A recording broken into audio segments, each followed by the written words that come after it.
पुंडलिकावरदे हरी विठ्ठल श्री ज्ञानदेव तुकाराम श्री पंढरीनाथ महाराज की जय।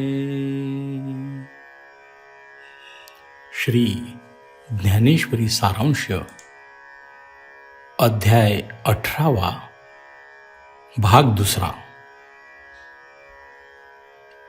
पहिल्या भागात 3 प्रकारचे ज्ञान, 3 प्रकारचे कर्म व 3 प्रकारचे त्यांचे फळ याची चर्चा आली होती। आता या 3 कर्मांचे कर्तेही 3 प्रकारचे आहेत।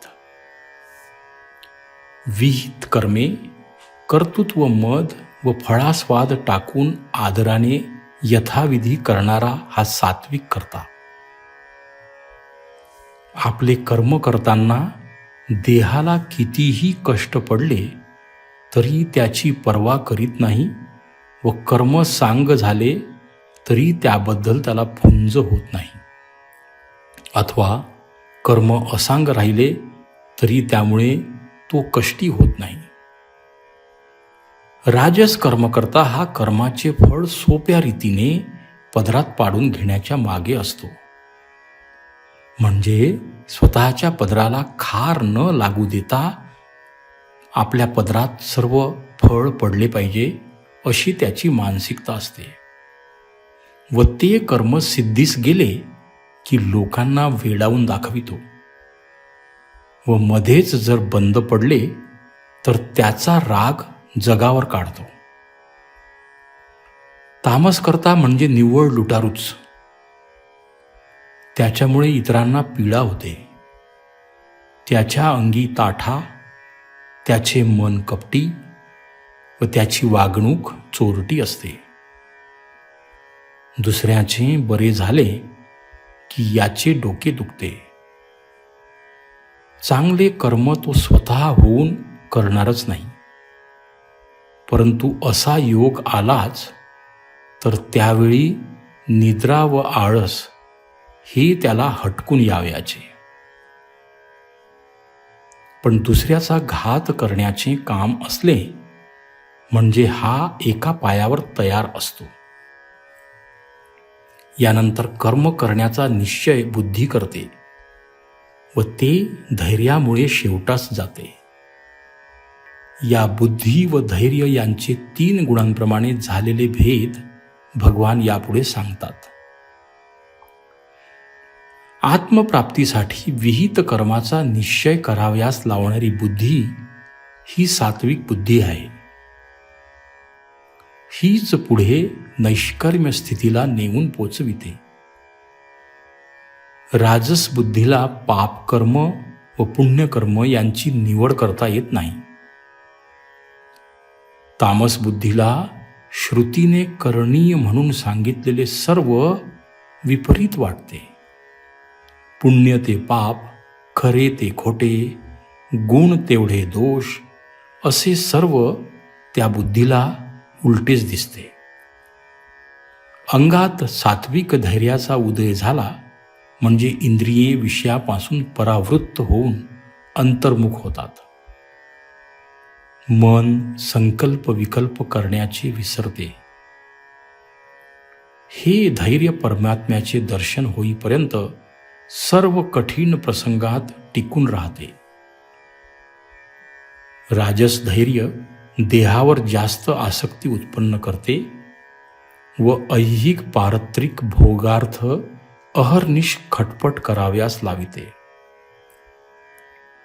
तामस धैर्य आळस, निद्रा, भय, शोक, खेद व मद या दुर्गुणांची वाढ करण्यात खर्च होते।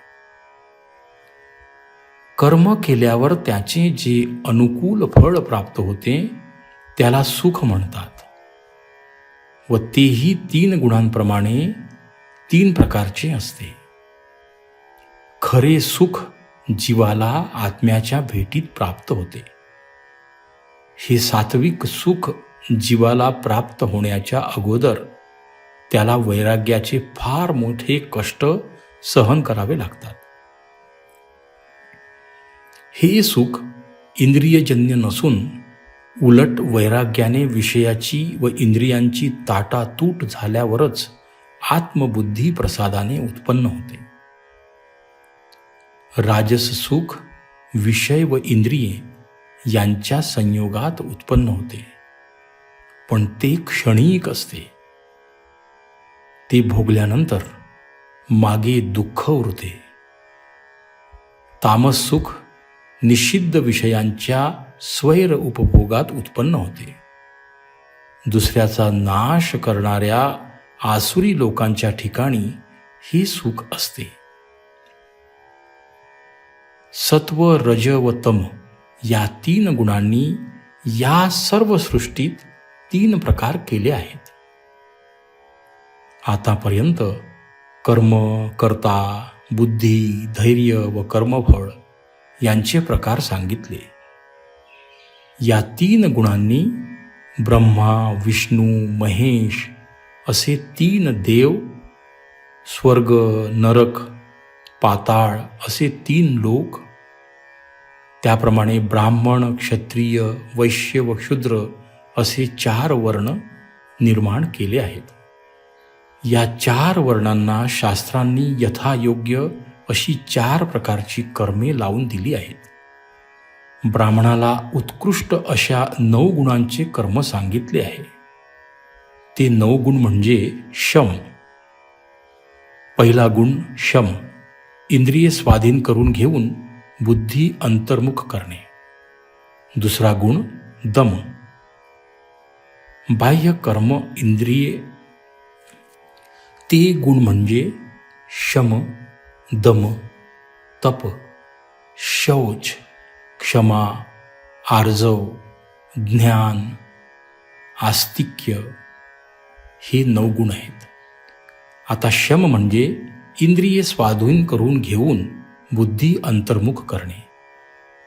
दम म्हणजे बाह्य इंद्रिये विहित कर्माचरणात बांधून अधर्माकडे चुकूनही जाऊ न देणे. तप म्हणजे ईश्वर चिंतनात मन निमग्न करणे. शौच म्हणजे निर्विकार मन व शुद्ध आचरण. क्षमा म्हणजे सर्व सहन करणे. आर्जव म्हणजे शत्रू असला तरी त्याच्याशी सुद्धा सरळ वागणे. ज्ञान म्हणजे ईश्वर प्राप्तीचे ध्येय हे डोळ्यापुढे ठेवून शास्त्राचा अभ्यास करणे. विज्ञान म्हणजे अंतःकरण शुद्ध करून बुद्धीला ईश्वर दर्शन होणे. आस्तिक्य शास्त्रांबद्दल निस्सीम आदर असणे. हे झाले ब्राह्मणांचे. आता क्षत्रियांना पुढील सद्गुणांचे कर्म लावून दिलेले आहेत. शौर्य, तेज, धैर्य, दक्षता, युद्धभूमीवर शत्रूला पाठ न दाखवणे. आता शौर्य म्हणजे दुसऱ्याच्या मदतीची अपेक्षा न ठेवता आपले कार्य शेवटास नेणे. तेज म्हणजे आपल्या अंगच्या सामर्थ्याने व गुणाने जगाला विस्मित करून टाकणे, पण आपली वृत्ती त्यामुळे क्षुब्ध होऊ न देणे. धैर्य म्हणजे कोणत्याही प्रसंगी ज्यामुळे बुद्धी स्थिर राहते. आणि दक्षता म्हणजे विकारावर मात करते ती. युद्धभूमीवर शत्रूला कधीही पाठ न दाखविणे, ज्याला जरूर असेल त्याप्रमाणे उदारपणे दान देणे व प्रजेचे पालन केल्यामुळे प्रजा प्रेमाने याची आज्ञा शिरसावंद्य मानते, तो ईश्वर भाव. वैश्य हा शेतकी व गोरक्षण करून स्वस्तात वस्तू घेऊन त्या नफा घेऊन विकतो. ब्राह्मण, क्षत्रिय व वैश्य या 3 वर्णांची सेवा करणे हे शूद्रांचे कर्म आहे. ही 4 प्रकारची कर्मे त्या त्या वर्णाला अनुरूप अशी शास्त्राने सांगितली आहेत. ती समजून घेऊन जर त्यांचे योग्य रीतीने आचरण केले तर ती 4ही वर्णांची कर्मे जरी निरनिराळी असली तरी त्या त्या वर्णांना एकाच आत्मज्ञानाच्या मुक्कामाला नेतात. म्हणून कोणीही आपले विहित कार्य टाकू नये व निषिद्ध कर्म कधी करू नये. मी जो सर्वात्मक, त्याची खरी सेवा व त्याच्या प्राप्तीचा उपाय म्हणजे प्रत्येकाने आपले कर्म माझी सेवा म्हणून करावे. यामुळे मी प्रसन्न होऊन त्याला प्रसाद म्हणून वैराग्य देतो. हे वैराग्य म्हणजे मोक्षप्राप्तीच्या अलीकडचा मुक्कामच आहे. त्या अवस्थेत ईश्वराचा वेध लागल्यामुळे विषय नकोसे होतात. स्वकर्मांचे आचरण करीत असताना कष्ट असतात हे खरे, पण मोक्षाच्या फळाकडे दृष्टी ठेवून ते सोसणेच श्रेयस्कर आहे. कष्ट पडतात म्हणून कर्म टाकून देऊ नये. ज्यामुळे जीवाच्या मागचे जन्ममरणाचे कष्ट कायमचे संपतील, अशा कर्मातील कष्टाची कळ थोडा वेळ का सोसू नये. परंतु असे न करता इंद्रियांचा लळा पुरविण्यात हा नरदेह फुकट घालविला तर पदरात पाप व अनर्थ याशिवाय काहीच पडणार नाही. विहित कर्मे करून ईशप्रसादाने वैराग्य प्राप्त झाले म्हणजे तो देहादिक संसारात असून सुद्धा त्यामध्ये त्याचे ममत्व राहिलेले नसते. संसारातील सर्व विषय अनुकूल असले तरी त्यांना तो जवळ करीत नाही. त्याची बुद्धीही अंतर्मुख होते. या जन्मात तो प्रारब्ध कर्म भोगून संपवितो व नवे क्रियमाण त्याच्या हातून होत नाही. मग श्री गुरूंची भेट होण्यास वेळ कोठला. गुरु अशा शिष्याची वाटच पाहत असतात. कर्मसाम्य दशा का प्राप्त झाली म्हणजे मग त्याच्यावर कृपा करून त्याला कृतकार्य करतात. त्यावेळी अज्ञानातील कर्म कर्ता कार्य ही त्रिपुटी आपोआप नाहीशी होते. इतकेच नव्हे तर अज्ञानाला दूर करणारे वृत्ती ज्ञानही नाहीसे होऊन केवळ नैष्कर्म्य स्थिती शिल्लक राहते. वास्तविक त्या स्थितीला नैष्कर्म्य म्हणणेही खपत नाही. ही स्थिती एखाद्या भाग्यवंताला श्री गुरुकृपेने एकदम प्राप्त होते. परंतु ज्याच्या बुद्धीवरील ज्ञान प्रतिबंधक दोष गेलेले नाहीत, अशांना ही स्थिती एकदम प्राप्त होणे शक्य नाही. असा पुरुष क्रमाक्रमाने ते पद प्राप्त करून घेतो व तो प्रथम काम्य निषिद्ध कर्मांचा त्याग करून स्वधर्माचे निष्काम बुद्धीने आचरण करतो. त्या स्वधर्म सेवेने ईश्वरास संतुष्ट करून ऐहिक व पारत्रिक फळभोग व वैराग्य यांची त्याला प्राप्ती होते. असे अढळ वैराग्य पद ज्यांनी प्राप्त केले त्यांना सद्गुरूंचा लाभ होतो. मग सद्गुरू त्याला ज्ञानाचा उपदेश करतात. पण तो साधक तीव्र अधिकारी नसल्यामुळे त्याची वृत्ती एकदम ब्रह्मरूप होऊन उठत नाही. म्हणून त्यांनी सांगितलेल्या विवेकाचा तो पुन्हा पुन्हा अभ्यास करून आपल्या बुद्धीवरील मळ नाहीसे करतो. मग ती बुद्धी आत्मचिंतनात रत होते. इंद्रियांचा निग्रह धैर्याने करून विषय वासना नाहीशी केल्यावर तो इंद्रिये व मन योगधारणेकडे लावतो. अशा स्थितीत त्याला इष्ट अनिष्ट गोष्टींबद्दल प्रेम अथवा खेद काहीच शिल्लक राहत नाही. मग तो एकटाच निर्जन वनात जाऊन मिताहारी होऊन गुरुवाक्य चिंतनात वेळ घालवतो. मी ब्रह्म आहे असा अपरोक्ष अनुभव येईपर्यंत तो ध्यान करीत राहतो. शिवाय आधीच त्याने वैराग्यासारखा सोबती जोडून ठेवलेला असतो व ध्यानाला मदत म्हणून तो योगाभ्यासाचीही जोड घेतो. तात्पर्य, वैराग्य ज्ञानाभ्यास करून तो आत्मलाभाचा अधिकारी झालेला असतो. परंतु मोक्षप्राप्तीकरिता निघाला असता त्याच्या आड अहंकारादी प्रबळ शत्रू येतात.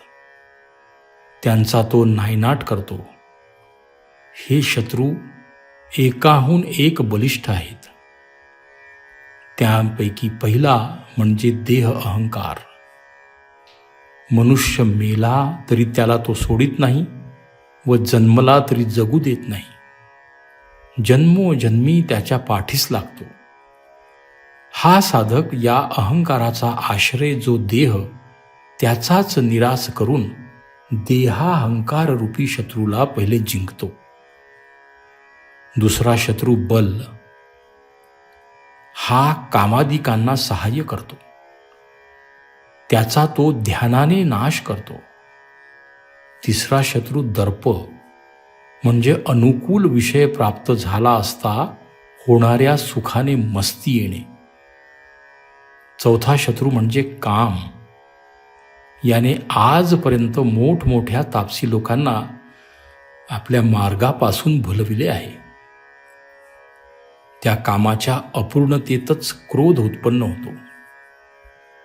शेवटचा शत्रू जो परिग्रह, तो आपला भोग जीवाला देऊन पुन्हा त्याच्यावरच स्वार होतो.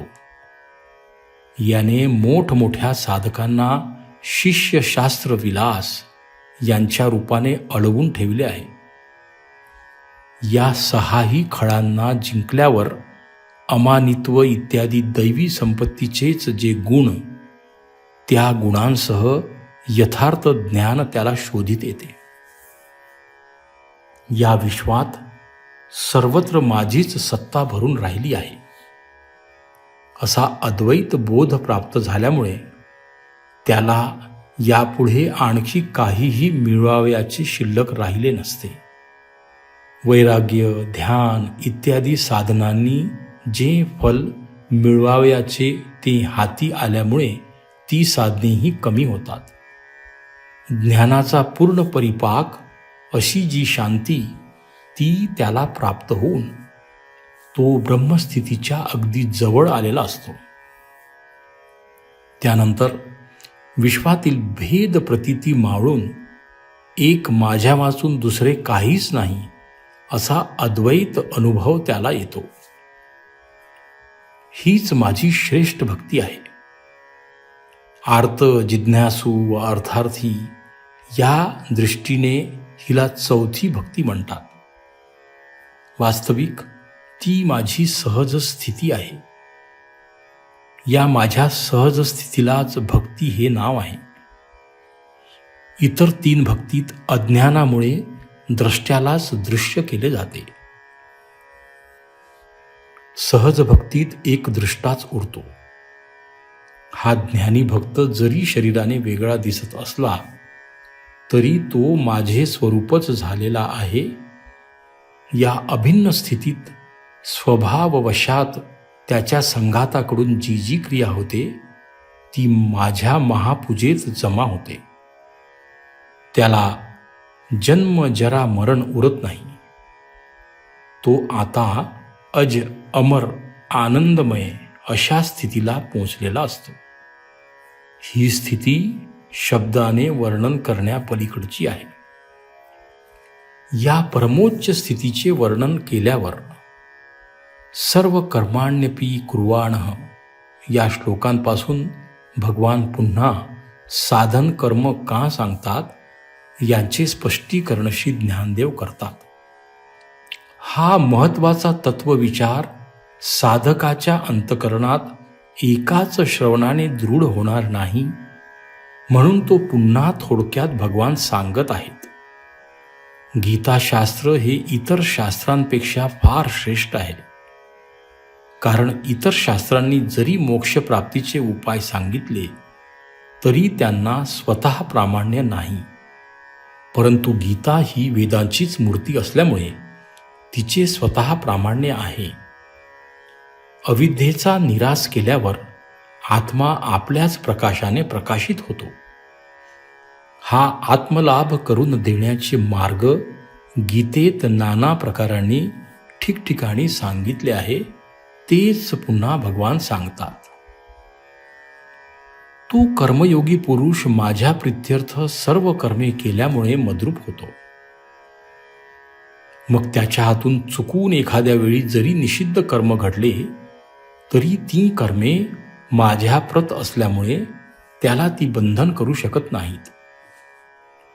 तो पुरुष माझे जे अविनाशी आनंदमय पद त्यावर आरूढ झालेला असतो. त्यावेळी कर्माला उत्पन्न करणारी प्रकृतीही वेगळेपणाने उरत नाही. अज्ञानासहित सर्व कर्मांचा त्याग होऊन एक आत्माच उरलेला असतो. अर्जुना, या स्वरूपाच्या ठिकाणी तू अनन्य होऊन राहा. याप्रमाणे माझ्या स्वरूपी चित्त जडून राहणे हा माझा संपूर्ण प्रसाद आहे. जन्ममरणाची यातायात यामुळे कायमची नाहीशी होते. परंतु मी जे सांगतो त्याकडे दुर्लक्ष करून स्वतःला अर्जुन व बाकीच्यांना आपले आप्त असे देहरूपाने समजून त्यांना युद्धास मारणे हे पाप आहे असा अहंकार घेशील तर तू नित्य अव्यय असून सुद्धा जन्म मरणाचे आघात तुला चुकणार नाहीत.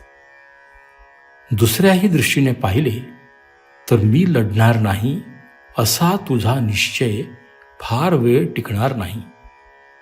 कारण तुझा क्षात्र स्वभाव तू कितीही नाही म्हटलेस तरी तुझ्याकडून युद्ध करविलच. या जगात मनुष्याला नको असलेल्या अनेक गोष्टी अदृष्टामुळे भोगाव्या लागतातच. तेच अदृष्ट आता तुझ्याकडून युद्ध करविणार आहे. तू एवढे कर की हे अदृष्ट ज्या ईश्वराच्या अधीन आहे त्याला शरण जा, म्हणजे त्याच्या तडाख्यातून सुटशील. हा ईश्वर सर्वांच्या प्रमाणे तुझ्याही हृदयात आहे, पण मायेचा पडदा आड लावून तो सर्वांना फिरवीत असल्यामुळे तो दिसत नाही. मी कर्म करणारा हा जीवाच्या ठिकाणी अहर्निश स्फुरणारा अहंकार, हा जीवाच्या ठिकाणी अहर्निश स्फुरणारा अहंकार गेला की तो जीवच ईश्वराच्या रूपाने प्रकट होतो. अर्जुनपणा न घेता मी म्हणून जे शुद्ध स्फुरणे स्फुरते ते त्याचे रूप होय. ईश्वर हा सर्व विश्वाचा नियंता असून त्याची सत्ता प्रकृतीवर चालते. ही प्रकृती मनुष्याकडून कर्म करून घेते. कर्म करणे किंवा न करणे ही प्रकृतीच्या अधीन आहे. म्हणून मनुष्याने कर्माचे कर्तृत्व प्रकृतीवर सोपवून हृदयस्थ ईश्वराला शरण जावे, म्हणजे तो त्याला अक्षय्य अशा स्वरूप शांतीचा लाभ करून देतो. श्री कृष्णार्पणमस्तु.